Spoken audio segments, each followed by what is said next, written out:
নমস্কার বন্ধুরা, কেমন আছো তোমরা? আশা করি তোমরা সকলেই ভালো আছো। আমার আজকে রেসিপি হচ্ছে ছোলার ডাল দিয়ে পনির পোলাও। এই পোলাওটা এতটাই সুস্বাদু হয় খেতে, তোমরা না দেখলে বিশ্বাস করবে না বন্ধুরা। আর তৈরি করা ততটাই সহজ।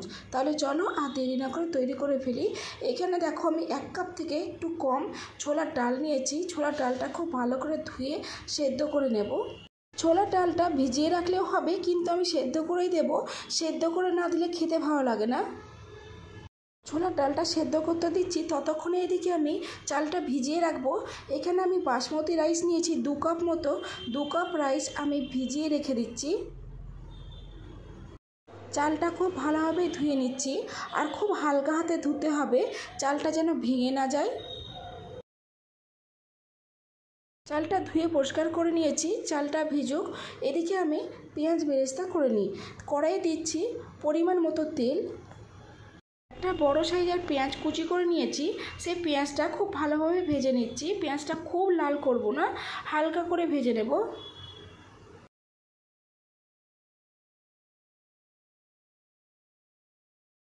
দেখো পেঁয়াজটা হালকা করে ভাজা হয়ে গেছে। এবার আমি দিয়ে দেব কিছু গোটা গরম মশলা। দিচ্ছি তেজপাতা, বড় এলাচ, জয়িত্রী, 2টো ছোটো এলাচ, দারচিনি, দিচ্ছি 4 থেকে 5টা লং, আর দিচ্ছি 2টো শুকনো লঙ্কা কুচি কুচি করে দিচ্ছি। এবার পেঁয়াজের সঙ্গে গোটা গরম মশলাটা খুব ভালোভাবে ভেজে নিচ্ছি।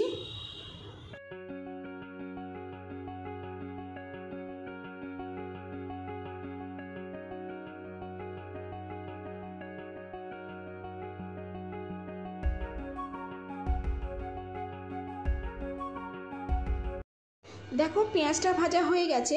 এবার আমি দিয়ে দিচ্ছি কিছু সবজি। এখানে আমি নিয়েছি গাজর আর ক্যাপসিকাম, ছোটো ছোটো করে কেটে নিয়েছি। সেটা হালকা করে ভেজে নেব।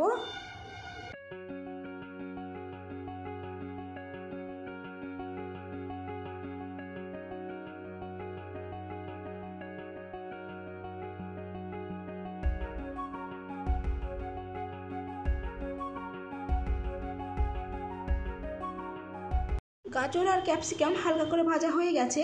এবার আমি দেখো ছোলার ডালটা আগে থেকে সেদ্ধ করে রেখেছিলাম, সেই ডালটা আমি দিয়ে দিচ্ছি।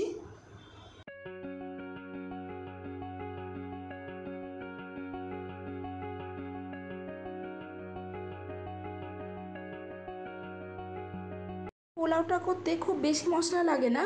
আমি দিচ্ছি এখানে স্বাদ মতো লবণ, হাফ চামচা চিনি, আর সামান্য গরম মশলা গুঁড়ো। দিচ্ছি 1 চামচা মতন আদা রসুনের পেস্ট।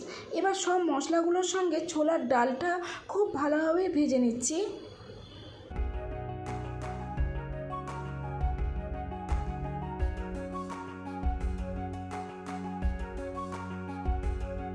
সবজিগুলোর সঙ্গে ছোলার ডালটা খুব ভালোভাবে ভাজা হয়ে গেছে। এবার আমি আগে থেকে ভিজিয়ে রাখা বাসমতি রাইসটা দিয়ে দিচ্ছি। চালের সঙ্গে ছোলার ডাল আর সবজিগুলো খুব ভালোভাবে মিশিয়ে নিচ্ছি। আর এই মিশিয়ে নেওয়াটা খুব হালকা হাতে করে নিতে হবে। এরপর আমি দিয়ে দেব জল। এখানে আমি 2 কাপ চাল নিয়েছি, তার জন্য 4 কাপ জল দিয়ে দিচ্ছি। আর যেহেতু ছোলার ডালটা আমি সেদ্ধ করে নিয়েছি, তার জন্য কোনো এক্সট্রা আমাকে জল লাগবে না।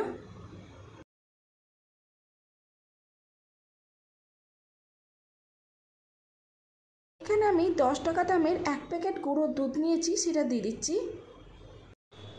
এই পাউডার দুধটা দেওয়ার জন্য ছোলার ডালের পোলাওটা খেতে অত্যন্ত সুস্বাদু হয়।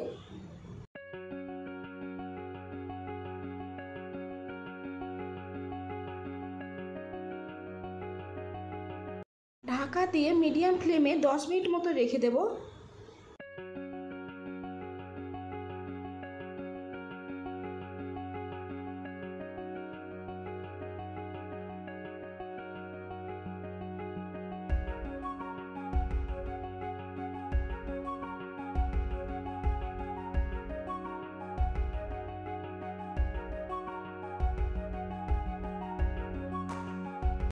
দশ মিনিট হয়ে গেছে। আর 10 মিনিট পর দেখো 80% মতো কুক হয়ে গেছে রাইসটা। রাইসটা দেখো একদমই ঝরঝরে, আর প্রত্যেকটা রাইস দেখো একদমই বড় বড় হয়ে আছে, একটা রাইসও ভাঙেনি। তোমাদের একটা দেখাচ্ছি কতটা সেদ্ধ হয়েছে। দেখো 80% মতো হয়ে গেছে। এবার আমি এতে পনির দেব। পনিরটা আমি ছোট ছোট করে কেটে নিচ্ছি। পনিরটা তোমরা তোমাদের পছন্দ মতো কেটে নিতে পারো। আমি এরকম কিউব সাইজের কেটে নিচ্ছি। পনিরটা পোলাওয়ে দিলে পরে পোলাওয়ের স্বাদটা অনেক গুণ বেড়ে যায়, খেতে ভীষণই ভালো লাগে। আর দেখো পনিরগুলো আমার কাটা হয়ে গেছে। একদিকে আমি কড়াইয়ে তেল দিয়ে দিচ্ছি, তেলটা গরমও হয়ে গেছে। এবার আমি পনিরগুলো ভেজে নেব। পনিরে দিয়ে দিচ্ছি সামান্য লঙ্কা গুঁড়ো আর সামান্য হলুদ গুঁড়ো। লঙ্কা গুঁড়ো আর হলুদ গুঁড়ো দেওয়ার পর পনিরটা খুব ভালোভাবেই ভেজে নিচ্ছি। দেখো পনিরটা একদমই লাল লাল করে ভেজে নিয়েছি। পনিরগুলো খুব ভালোভাবে ভাজা হয়ে গেছে। এবার আমি ছোলার ডালের পোলাওয়ের উপরে দিয়ে দিচ্ছি পনিরগুলো। সামান্য লঙ্কা গুঁড়ো আর হলুদ গুঁড়ো দেওয়ার জন্য পনিরের কালারটা কতটা ভালো এসেছে দেখো। আর পনিরটা খেতেও হয় ভীষণই সুস্বাদু। এবার ছড়িয়ে দিচ্ছি ধনেপাতা কুচি আর দিচ্ছি 2 চামচা মতো ঘি।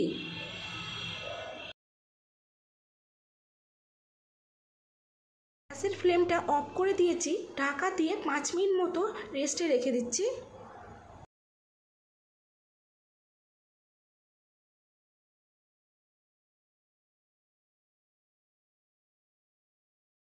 5 মিনিট হয়ে গেছে আর পোলাওটা দেখো একদমই ঝরঝরে পোলাও হয়েছে। আর প্রত্যেকটা রাইস দেখো একদমই একটা একটা হয়েছে, কত বড় বড় হয়ে আছে, দেখে নিশ্চয়ই বুঝতে পারছো তোমরা। দেখলে কত সহজে তৈরি করা যায় এই ছোলার ডালের পনির পোলাও, আর খেতে হয় অত্যন্ত সুস্বাদু। আমি চেষ্টা করেছি আমার আজকের রেসিপিটা ভীষণ সহজভাবে তোমাদের সামনে দেখানোর। আর তোমাদের যদি আমার আজকের রেসিপি ভালো লেগে থাকে তাহলে please like share subscribe comment করে দিও। তাহলে চলো এবার গরম গরম ছোলার ডালের পনির পোলাও সার্ভ করি। খেতে হয়েছে অত্যন্ত সুস্বাদু।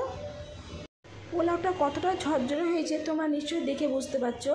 আর পনিরগুলো এতটা স্পঞ্জি হয়েছে, খেতে হয়েছে ভীষণই সুস্বাদু।